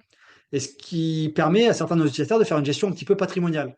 Par exemple, toi, tu as un bien, deux biens en location, tes parents ont également un bien en location. Bah, finalement, on s'est aperçu qu'on a des gens qui créent un petit peu un compte pour la famille, et bah, OK. ça va être le fils qui va gérer l'allocation des parents, il va la mettre sous Calimo, puis c'est lui qui va faire les contrats de location, les états des lieux, etc., etc. Donc c'est lui qui va tout gérer. Donc on a comme ça un petit peu une gestion familiale. Une première étape, créer ce profil bailleur. Deuxième étape, créer son bien immobilier. Donc là, on vient collecter pas mal de données. Ça se fait plutôt simplement. Il y a un petit formulaire à compléter. On demande pas mal d'informations de façon à être le plus exhaustif possible et de Comme demander quoi. qu'une seule fois des informations, parce que Mmh. toutes les informations qui sont collectées vont avoir un but, pouvoir générer automatiquement des documents par la suite, et tous ces documents vont être précomplétés. Grâce à ça, ça nous permet d'éditer des contrats de location littéralement en 3 clics qui seront totalement remplis, qu'on va pouvoir envoyer en signature électronique, donc pour simplifier le process. Donc ça, c'est quelque chose qui est plutôt cool. Donc on crée son profil bailleur, on crée son bien immobilier, et ensuite on va pouvoir créer une location, créer un locataire, générer le contrat de location dans la foulée, et tout ça de manière assez simple. Nous, Calimo, on l'a vraiment fondé autour de 3 piliers. Un, la simplicité d'utilisation. Parce que sur les logiciels que moi j'avais essayé à titre perso, il y a des fois, je passais 15 minutes à chercher comment faire une tâche qui me prenait littéralement 1 minute. Et ça, c'était tout simplement pas possible, parce que le but, c'est de gagner du temps, c'est pas d'en perdre. Donc, on a voulu rendre la chose la plus simple possible. Pour la rendre simple, on a voulu une ergonomie qui soit agréable. Ouais, c'est Moi, hyper je suis intuitif, c'est clair. Ouais. Moi, je suis un peu un fan du design et j'aime la beauté des choses. Quand j'utilise quelque chose, j'aime bien que ce soit beau, que ce soit propre, que ce soit agréable à l'utilisation, mais il faut aussi que ce soit fonctionnel. Donc, on a essayé d'allier les choses, d'avoir une ergonomie qui soit simple, qui soit intuitive et qui soit design et fonctionnelle. Donc là-dessus, on a encore des améliorations à faire, mais je pense qu'on s'est plutôt bien débrouillé. Donc, premier challenge, premier pilier de Calimo, la simplicité d'utilisation. Deuxième pilier, qui est un peu ce sur quoi on a tout misé également, c'est l'automatisation. Notre but et notre volonté, c'est de faire gagner du temps à nos utilisateurs, à nos clients. Et c'est ce que moi, je venais chercher quand je cherchais un logiciel de gestion locative. Donc, c'est de gagner du temps. Pour ça, on a créé plein d'automatisations qui sont super cool. Notamment, on propose la synchronisation bancaire, le rapprochement bancaire. Tu Ouais, vas pouvoir, avec ça, Calimo, quand tu m'avais annoncé, enfin, quand tu nous as montré au final, je dis, mais c'est une dinguerie, ça va détecter sur les comptes que tel nom a payé tel truc, c'est rapproché à tel logement. Et en fait, enfin, moi, typiquement, tous les mois, quand je vais checker les comptes des différents biens, je me connecte à 3 ou 4 banques différentes. Et j'oublie les codes à chaque fois d'une fois sur, d'une fois sur l'autre en plus. ouais, c'est compliqué. Enfin, ça se fait, mais ça prend du temps. Ouais, Et là, le fait d'avoir ce rapprochement bancaire, cette synchronisation bancaire automatique, c'est un procédé qui est aujourd'hui ultra sécurisé. On passe, nous, par un agrégateur qui est spécialisé et on le retrouve dans plein d'applications. Pour ceux qui connaissent Finari, par exemple, pour les citer, c'est pareil. Tu ouais. viens synchroniser tes comptes bancaires. Donc aujourd'hui, c'est une pratique qui est extrêmement fiable et sécurisée. Et ça permet comme ça, bah, Calimo va détecter tous les soirs, ça va mouliner. Ça va détecter que sur ton compte bancaire, il y a le virement de ton locataire. Ça va permettre de l'affecter en comptabilité. Et ensuite, avec toutes les automatisations qui sont personnalisables, tu as le choix, et ça c'est quelque chose qui est plutôt cool. Euh, Dans chaque locataire, tu as plein d'automatisations que tu peux ou pas mettre en place. Par exemple, l'envoi automatique de la quittance, l'envoi automatique d'un avis d'échéance, l'envoi automatique d'un courrier de rappel si le loyer n'est pas payé, être averti dès que tu reçois un virement, envoyer automatiquement l'attestation, enfin le rappel si tu as pas reçu l'attestation d'assurance annuelle, des entretiens de Ça, c'est chauffage, vachement bien ça. Tout ce qui est rappel annuel, l'assurance, l'entretien de la la chaudière. révision du loyer, tout ça. Ouais, ça, c'est une dinguerie parce que finalement, tu vois, là, bah, justement, j'ai reçu hier un email de confirmation comme quoi, l'entretien d'une chaudière dans un appart avait bien été effectué. Mais en fait, j'ai failli passer à côté, tu vois? J'ai appelé le locataire, début avril en mode: «Au fait, c'est le moment de la révision de la chaudière». Mais en fait, tu vois, si j'avais pas eu cette présence d'esprit parce que j'avais même pas mis de rappel dans le téléphone. Donc en fait, oui, ça t'évite de penser à tout, quoi. Voilà, on vient vraiment te simplifier la vie et on est un peu ton deuxième cerveau qu'on a mis. Et notamment quand tu viens combiner la synchronisation bancaire avec l'envoi automatique de la quittance, bah, ce qui est cool, c'est que Calimo va détecter automatiquement le virement, te le mettre en comptabilité, envoyer la quittance au locataire, sachant que le locataire, tu peux également l'inviter à se créer un compte sur Calimo, c'est totalement gratuit pour lui. Il va avoir son petit espace où il va retrouver ses quittances, son contrat location, son état des lieux. Il va pouvoir te mettre à disposition des documents. Donc finalement, il est totalement autonome. Et s'il a besoin d'une quittance à 23 heures parce qu'il a des démarches administratives à faire, il va pas t'appeler le lendemain et toi, il va falloir que tu y penses et c'est pas le moment, tu vas oublier, il va te rappeler, et cetera. Carrément. Lui, ça va le saouler, toi, ça va te saouler. Là, il se connecte, il récupère ses choses et il est vraiment autonome sur la démarche. Et on a mis comme ça plein d'automatisations qui te permettent de faire les rappels annuels sur les révisions de loyer, sur tout ça. Et c'est vraiment ce qu'on a voulu mettre en place Centrale de Calimo, c'est tous ces petits outils qui sont extrêmement simples, qui sont automatisés, et tu peux tout faire en un clic. On a toute une bibliothèque de documents qui sont pré-remplis. Quand tu veux envoyer un document, tu as juste à cliquer dessus et il est automatiquement pré-rempli en fonction des éléments de ton dossier, de ce qui est complété dans le Calimo. Par exemple, si tu as un locataire qui ne te paye pas, que tu veux lui envoyer un courrier de rappel, tu cliques sur envoyer un courrier et tu sélectionnes courrier de rappel. Ça remplit automatiquement l'adresse du locataire, le nom du locataire, le montant qu'il te doit, depuis quand il n'a pas payé, etc., etc. Et tu as juste à l'envoyer après en recommandé, par email, etc., etc. Ouais, ce que tu nous expliquais aussi, c'est que alors les courriers recommandés, c'est forcément payant, hein, parce que c'est un service de la poste, mais que Oui, tu as possibilité directement de générer ça et que ça parte, quoi. exactement. Tu peux générer ton document et l'envoyer directement par mail. Et ça, après, nous, on propose beaucoup de personnalisation aussi. Et tu as la possibilité dans ton compte Calimo de paramétrer ton adresse email. C'est-à-dire que du coup, bah, les emails vont partir depuis ton adresse email à toi et pas depuis l'adresse email de Calimo. Tu peux personnaliser avec tes signatures, avec tes logos, avec tout ça. Donc ça permet vraiment de t'approprier l'outil et le faire. Un autre outil, enfin une autre fonctionnalité qui est pas mal prisée de nos utilisateurs, c'est l'état des lieux. C'est L'état ce des que j'allais lieux, dire, c'était ma prochaine question. voilà. C'est un peu l'étape qui est pénible et redondante et que tout le monde déteste faire parce que c'est long, parce Mmh. que c'est pénible. Et finalement, on se contente souvent d'un petit formulaire avec des croix, etc., etc. Sauf que ça, moi, c'est encore une fois mon expérience d'huissier qui a parlé et qui a voulu mettre en place quelque chose qui soit fonctionnel. C'est que, comme je le disais en début de ce podcast, chaque année, c'est grossièrement 160 000 litiges qui sont portés devant un tribunal et principalement pour des questions d'impayés. La deuxième raison de procédure devant un tribunal ou devant les commissions de conciliation qu'on va retrouver, c'est un litige qui va être lié Dégradation. à l'état des lieux de sortie et la question de la restitution du dépôt de garantie des retenues qui sont effectuées par le propriétaire bailleur. Souvent, Mmh. bah, il y a une mésentente à ce niveau-là. parce que le propriétaire, lui, va avoir une trace sur le mur, il va vouloir faire une retenue. Le locataire va arguer du fait que c'était déjà là ou que c'est de l'usure, etc., etc. Et finalement, le seul document qui permette de pouvoir attester de la véracité de ce qui est réel ou ce qui ne l'est pas, ça va être un état des lieux sur lequel il y aura une croix dans la case état d'usage. Sauf qu'une croix dans la case état d'usage, est-ce que ça veut dire ce coup de crayon, cette dégradation, cet écaillement de peinture, il était là, il n'était pas là? Personne ne le sait parce que finalement c'est totalement imprécis, qu'il n'y a pas de photo, qu'il n'y a rien et ça protège strictement personne. Donc tous ces litiges-là, il y a moyen de les prévenir, il y a moyen de les anticiper, il y a moyen de les éviter. Et c'est pour ça qu'on a voulu créer un état des lieux qui soit fonctionnel, qui soit complet, que tu peux faire depuis ton téléphone portable. Donc aujourd'hui, Calimo, on n'a pas d'application iOS ou Android, mais on est en application web. C'est-à-dire que tu peux y accéder sur un téléphone via un navigateur Safari, Chrome, etc. Et tu peux faire ton état des lieux depuis ton téléphone et tu vas pouvoir effectivement compléter l'état de chaque pièce, les éléments du bâti, sol, mur, plafond, plinthe, les éléments d'équipement, radiateur, chauffage, lavabo, meubles de cuisson, les meubles de cuisine, la hotte, la plaque de cuisson, etc.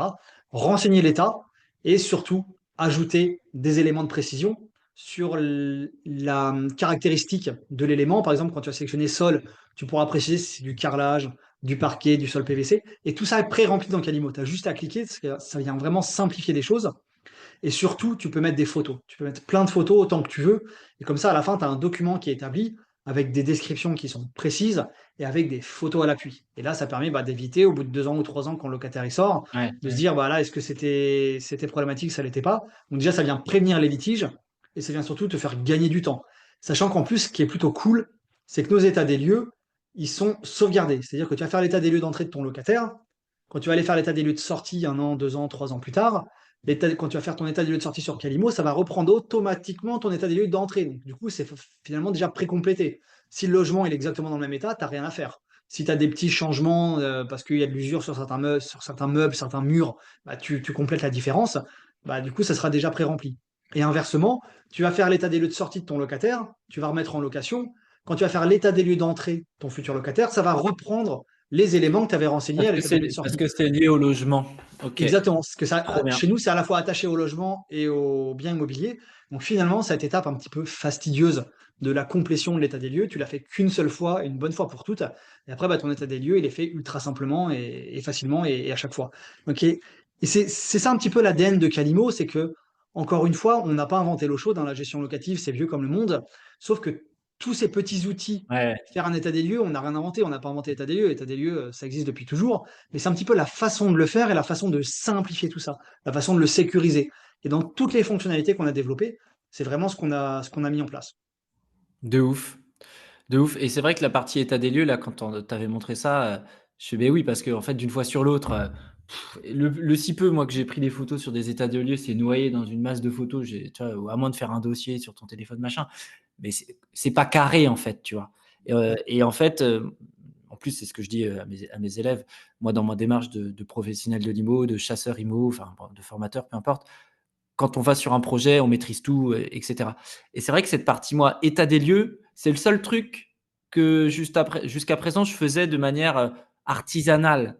Je ne vais pas dire bancale, parce que voilà, les états des lieux sont faits, mais comme tu dis, c'est un système de croix.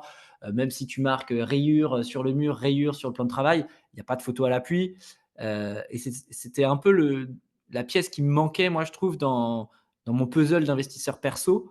Et je trouve que ça prend clairement son sens. Est-ce que vous envisagez de développer une app sur cette partie état des lieux? C'est dans la roadmap de On, développement? on voudrait faire une app mobile. La difficulté, entre guillemets, c'est qu'on a tellement de perspectives et de choses qu'on veut développer qu'il faut qu'on choisisse nos chevaux de Bien bataille. sûr. Et qu'on a tellement de fonctionnalités qui sont en train de voir le jour que si on développe en app mobile et qu'on fait du développement web à côté, après il faut recoder l'app mobile et du coup ce qui nous oblige à faire 2 fois le travail. Donc on Ok. attend d'avoir une version qui soit quand même un petit peu plus consolidée de ce qu'on veut vraiment faire. Et après on développera en mobile. Donc ça sera plutôt horizon 2026, sachant qu'on est déjà à la moitié de l'année 2025, Oui, oui, oui. ça Non, va mais vite arriver. on en parlait en off juste avant. Je prenais de tes nouvelles. Tu me dis, ouais, ça avance trop bien. Il y a plein de trucs dans les tuyaux, mais ça avance pas assez vite. Et en fait, je lui dis, mais prends du recul. Ça va à une Ouais. vitesse de ouf quand même. Moi, je trouve que c'est hyper impressionnant la vitesse à laquelle vous avancez. On aimerait toujours que ça aille plus vite, Mais en vrai, déjà, tout le taf que vous avez fait, ne serait-ce que depuis la première sortie début 2024, ça fait que 1 an et demi que c'est sur le Ouais. marché. Non, puis on a développé plein d'outils et de fonctionnalités connexes parce que nous, vraiment, l'objectif, c'est de créer un espèce d'écosystème où tu as tout qui est disponible depuis Calimo. C'était un des reproches, moi, que je faisais à certains logiciels de gestion locative, parce que tu en avais qui étaient pas mal, on va pas se mentir. Mais par contre, tu voulais faire un état des lieux, il fallait que tu passes par une autre appli. Tu voulais avoir une assurance, il fallait que tu passes par un tiers. Et nous, on a voulu tout centraliser. Et notamment aujourd'hui, avec Calimo, on propose également une offre fiscale où tu peux faire ta comptabilité, ton bilan en LMNP ou en SCI avec ton compte de résultat, ta déclaration fiscale et la télétransmission aux impôts, tu peux tout faire depuis Calimo. On propose aujourd'hui une offre fiscale qui te permet de faire ton bilan. On propose également aujourd'hui, on est enregistré, immatriculé et agréé à l'ORIAS pour la partie courtage en assurance. Donc on propose également des assurances, que ce soit de la garantie loyer impayé, la GLI, de la PNO, la propriétaire non occupant, de la protection juridique et de la multirisque habitation. Donc en fait, on vient comme ça proposer pas mal de produits annexes pour enrichir les besoins de nos utilisateurs. Et on a encore plein de perspectives de développement sur ces sujets-là. On sait qu'aujourd'hui, ce qui nous freine et ce qui peut embêter pas mal de gens, c'est quand les gens veulent en partie déléguer la mise en location, ce qui est également un point qui freine un peu tout le monde. Le fait Mmh. qu'on soit on n'a pas envie de le faire, ou alors qu'on n'a pas le temps, ou qu'on est loin de son bien immobilier, on n'est pas en mesure de pouvoir faire les visites, de pouvoir faire les états des lieux. Donc là, on est en train de réfléchir comment trouver une solution à ce problème. Et ce qui s'oriente plutôt, ça serait de proposer à notre communauté, à tous les gens qui sont inscrits sur Calimo, de pouvoir gérer cette partie-là. Je m'explique, par exemple, toi, tu es utilisateur Calimo sur le secteur du n'importe quoi de Brest. Moi, je suis propriétaire, enfin, je suis à Paris, mais je suis propriétaire d'un bien à Brest. Et bah, du coup, on va pouvoir se mettre en relation comme ça.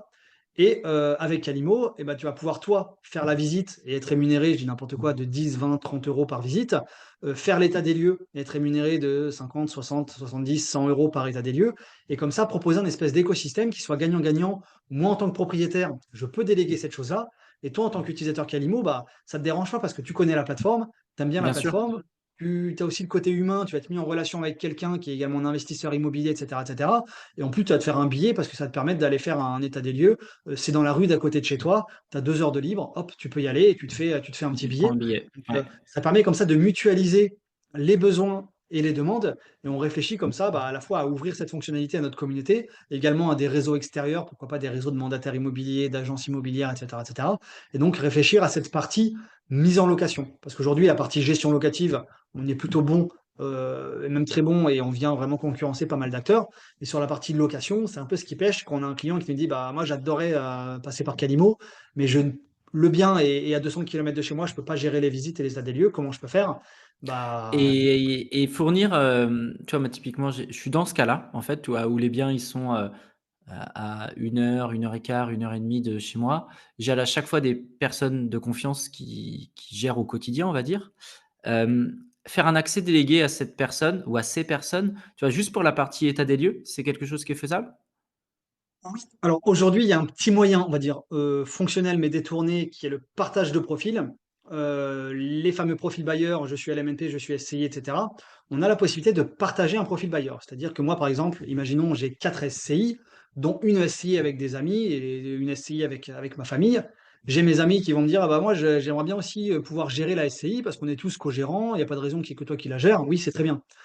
Sauf que moi, j'ai pas envie de donner mes identifiants de mon compte Calimo à mes amis parce qu'ils vont avoir accès à mon patrimoine perso, à mon Mmh, patrimoine mmh mh. familial. Du coup, je peux partager la gestion. Donc, avec Calimo, ça permet de leur envoyer un lien d'invitation.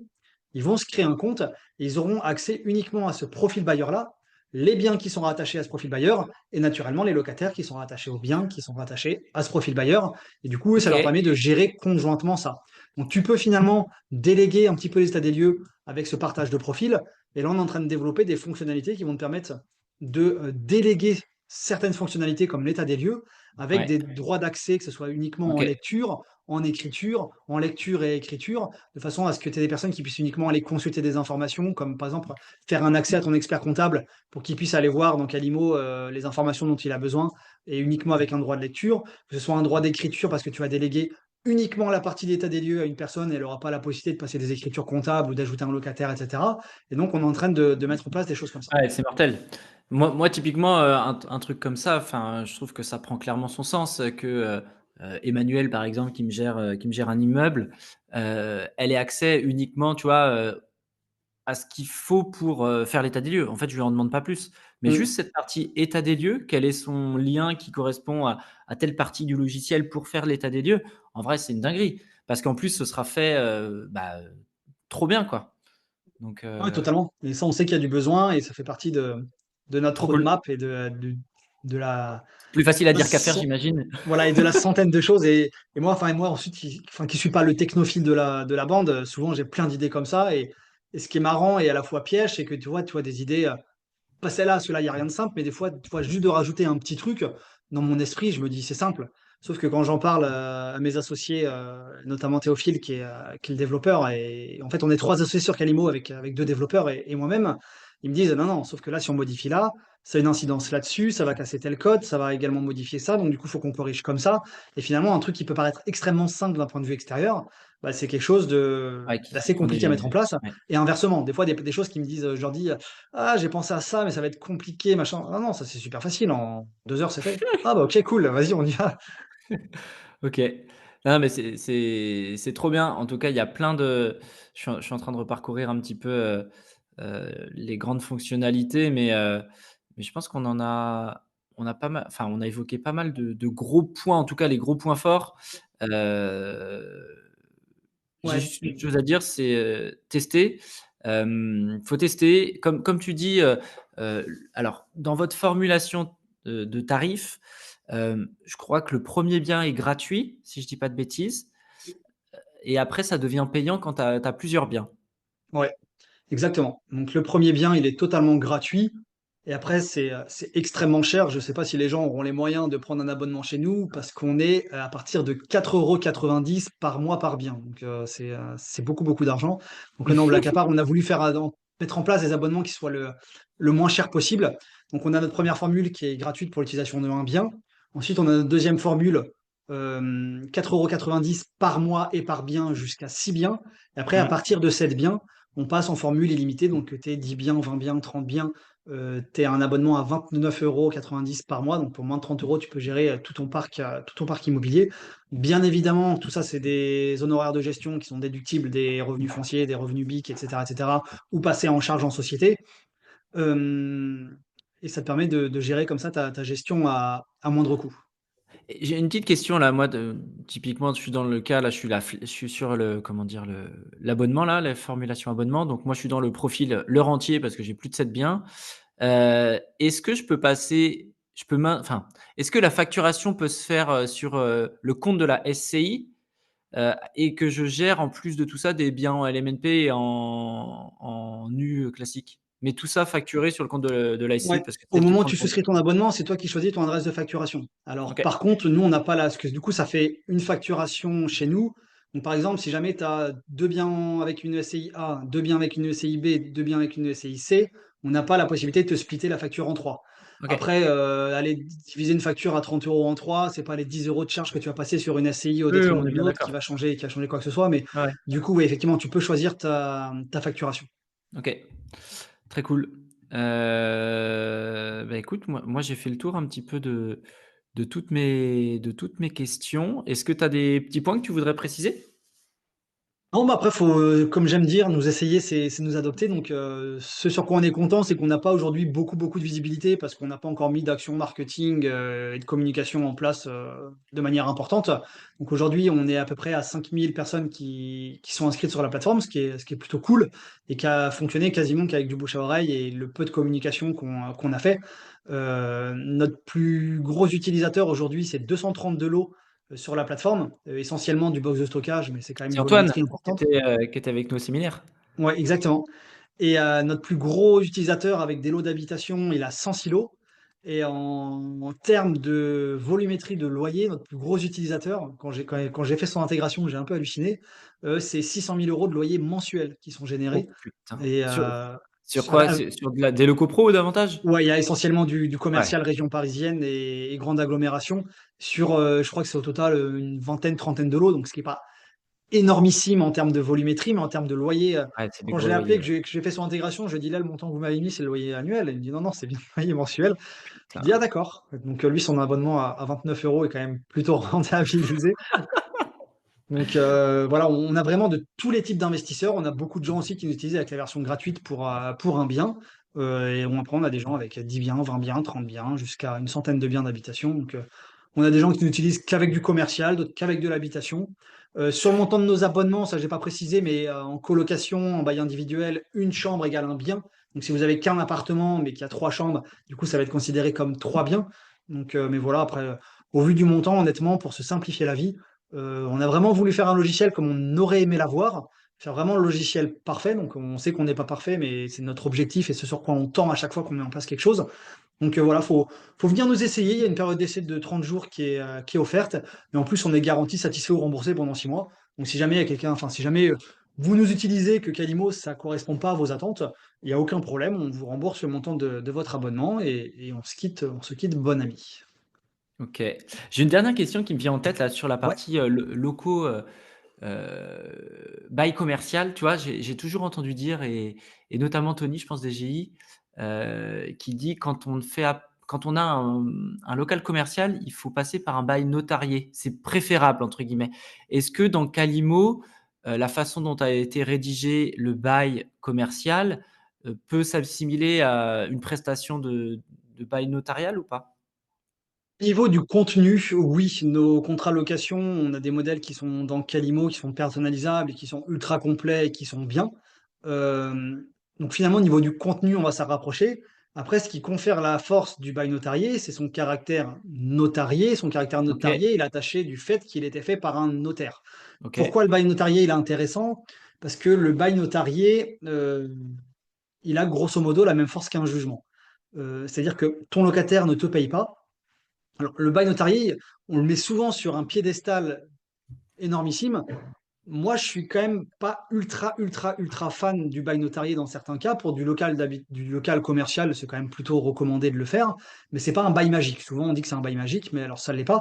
Le pourquoi du comment, c'est que le contrat de bail notarié, il te permet, en tant que propriétaire, si ton locataire ne te paye pas, que tu as des loyers de retard, d'aller voir directement un huissier et de demander à l'huissier de justice de faire des mesures d'exécution, notamment une saisie sur le compte bancaire de la société qui te doit de l'argent pour récupérer le montant de tes loyers. Donc ça, c'est plutôt cool. Ça te permet d'agir rapidement, rapidement, d'être ouais. assez agile et d'éviter de perdre trop de temps. Simplement, c'est pas non plus un bail qui est magique, c'est-à-dire que si ton locataire, il ne paye pas parce qu'il a pas d'argent, qu'il a pas de trésorerie, que son activité ne fonctionne pas, que son compte bancaire, il est à zéro, Oui, tu as oui, beau prendre c'est un huissier et comme, faire une saisie, tu auras pas d'argent. Donc finalement, ça va pas te permettre de récupérer de l'argent qui n'existe pas. Ensuite, si tu as une procédure d'expulsion à engager, le bail notarié ne change strictement rien. ouais, OK. Ça n'accélère Donc pas la c'est procédure, tu es juste quand sur même la obligé d'aller partie au saisie tribunal. où ça va plus vite, quoi. Voilà. Sachant qu'en droit français, tu as quand même des choses qui sont possibles, c'est-à-dire que toi, tu as un bail classique fait par une agence immobilière, fait par toi-même, fait par Calimo. Ton locataire ne te paye pas.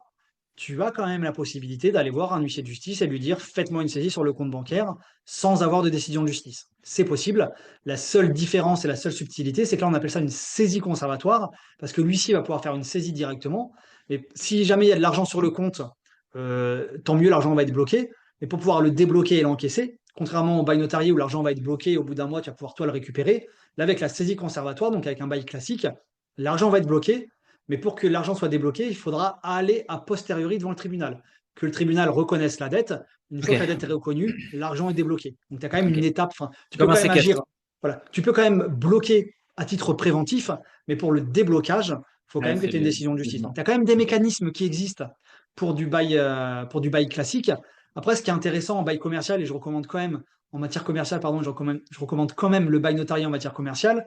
Ce qui est intéressant, c'est que tu peux mettre ces honoraires à la charge du preneur, à la charge du locataire. Tu peux prévoir dans ton bail commercial que les honoraires de rédaction, c'est le locataire qui les paye. Et c'est même plutôt un petit peu l'usage. Donc finalement, tu vas avoir un bail qui va quand même te protéger un peu plus qu'un bail classique. Et c'est pas Et toi en qui plus, tu paye. vas pas le payer. Donc, Mmh. pour du commercial, oui, je recommande du bail notarié, c'est plutôt bien. Une fois que tu as ton bail notarié, tu peux très bien le mettre sur Calimo. Tu as le choix, quand tu ajoutes ton locataire, de dire: «Je veux créer un bail» ou «J'ai déjà un bail, je ne veux pas en créer». et tu reprends les éléments de ton bail et tu peux faire ta gestion locative avec un bail qui a été généré par une autre plateforme ou un huissier ou un notaire ou un avocat ou n'importe qui. C'est pas du tout gênant. Par contre, pour de l'habitation, je suis vraiment pas du tout fan du bail notarié pour les raisons que j'expliquais qui ne protègent pas plus que Plus ça, que mais qui est quand ça. même un plus. Et sachant qu'en matière d'habitation, le montant du bail notarié, ça va être 50-50 propriétaire-locataire. Et donc, quand tu as un petit cash flow à 50-60 € par mois, c'est pas mal. Sauf que quand tu vas dépenser 500 € pour aller rédiger ton bail par un notaire et qu'au bout de 6 mois, ton locataire il s'en va, il faut que tu refasses un deuxième bail notarié, Tu as bah baisé ton cash flow finalement, annuel. voilà, ton cash flow annuel, il est parti un peu à la trappe. Donc finalement, l'économie, enfin la dépense par rapport à l'économie de risque qui est Mmh. engagée, moi j'estime, c'est mon point de vue qui m'est purement personnel, qu'en matière d'habitation, je pense que ça vaut pas le coup. Peut-être excepté pour ceux qui investissent en campagne, ou en campagne, la location de maison, par exemple, c'est des locations qui sont quand même sur des durées assez importantes avec beaucoup moins de turnover que sur de l'appartement. Ouais, Donc, à la mmh. limite, ceux qui investissent en campagne, ou quand en campagne, il y a des locataires des fois qui restent 15 ans dans la maison, d'avoir un bail notarié, voilà, ça peut être une petite dépense utile pour se protéger davantage. Mais voilà, en tout cas, dans l'habitation, dans la plupart des cas, je ne le recommande pas forcément. En matière commerciale, oui, ça protège quand même davantage. C'est pas magique, mais ça protège. Donc oui, en matière commerciale, il ne faut pas se priver, d'autant plus si c'est payé par le locataire. OK et ben, écoute, merci pour cette précision en tout cas. Bon, vous avez pu le voir les amis, c'est un véritable puits, j'allais dire de science, mais de droit en l'occurrence. C'est vraiment ultra plaisant en vrai de parler avec quelqu'un qui est on sent que tu es passionné et puis surtout tu es Ah ouais, pointu, tu es totalement. expert et c'est trop bien. En tout cas, moi je suis, trop content de t'avoir rencontré parce que, bah, déjà tu es une belle personne, on s'est bien marré, on a bien sympathisé et puis c'est surtout que, en fait dans notre paysage d'investisseurs, on est obligé de, enfin, on doit s'entourer d'experts, chacun dans son domaine. Moi, j'ai ma zone de génie, ma zone d'expertise, trouver des pépites, accompagner les gens.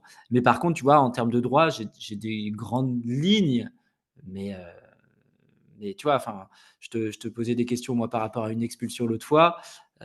Tu m'as donné des tips de ouf, quoi. Donc trop bien. Mais oui, totalement. Et le droit est complexe à comprendre, il est complexe à lire. Quand tu vas lire un texte de loi, c'est imbuvable. En plus, ça fonctionne qu'avec des renvois en disant que dans l'article machin, il est procédé comme il est dit à l'article untel, donc il faut que tu ailles voir l'autre, qui te renvoie à l'autre.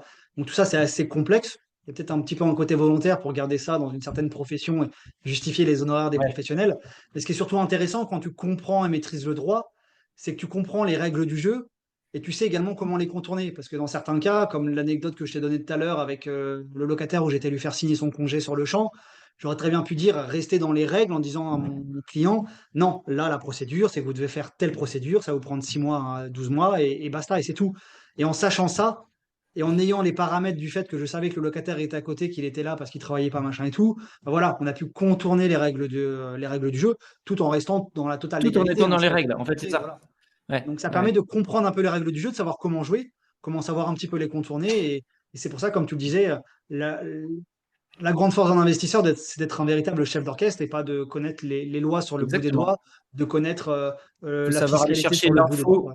l'info Voilà. où elle est et Exactement, il faut avoir des s'entourer. bonnes notions et avoir surtout un bon réseau. Et voilà, Exactement, ouais. je rejoins totalement ce que tu disais. OK et ben, écoute, je mettrai dans la barre de description, un petit lien pour que mes chers auditeurs puissent tester tout ça. Mais comme tu l'as dit, tester, c'est approuver. Donc voilà. Merci pour ton temps. Merci pour la qualité de cette, interview, et puis, je te dis à très, très vite. On se retrouvera peut-être sur un nouvel événement où cette fois-ci, tu me mettras pas des poings dans la tronche. Gros niveau en sport de combat, Nicolas. Donc, bon gabarit aussi. Donc, c'était vraiment très compliqué de manœuvrer face à toi. Mais en tout cas, j'ai bien appris. Donc, c'était très cool. Et puis, bah voilà, je te dis à très, très vite. Et Merci puis, beaucoup plein de bonnes choses et pour à très Calino. bientôt. Ciao, Merci, ciao. ciao.